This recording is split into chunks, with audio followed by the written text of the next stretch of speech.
আজকে আমি নিজেকে ভালো রাখার ৫টা উপায় বলে দিব। নিজেকে ভালো রাখতে হলে এই ৫টা উপায় সবসময় মনে রাখতে হবে। ১ নাম্বার হচ্ছে নিজের সঙ্গে সময় কাটানো। প্রতিদিন অন্তত কিছু সময় নিজের জন্য রাখুন।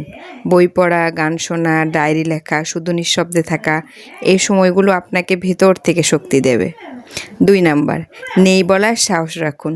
সবসময় সবার মন রাখার চেষ্টায় নিজেকে হারিয়ে ফেলবেন না। যেখানে প্রয়োজন সেখানে না বলতে শিখুন। এটা আত্মসম্মানের পরিচয়ক।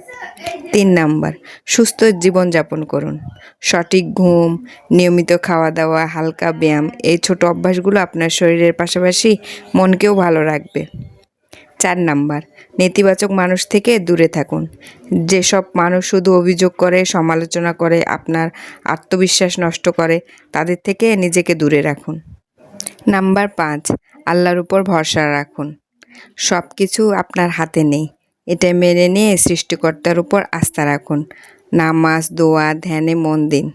এতে করে আপনার মানসিক প্রশান্তি আসবে আর মনটাকেও অনেক শান্তি দেবে।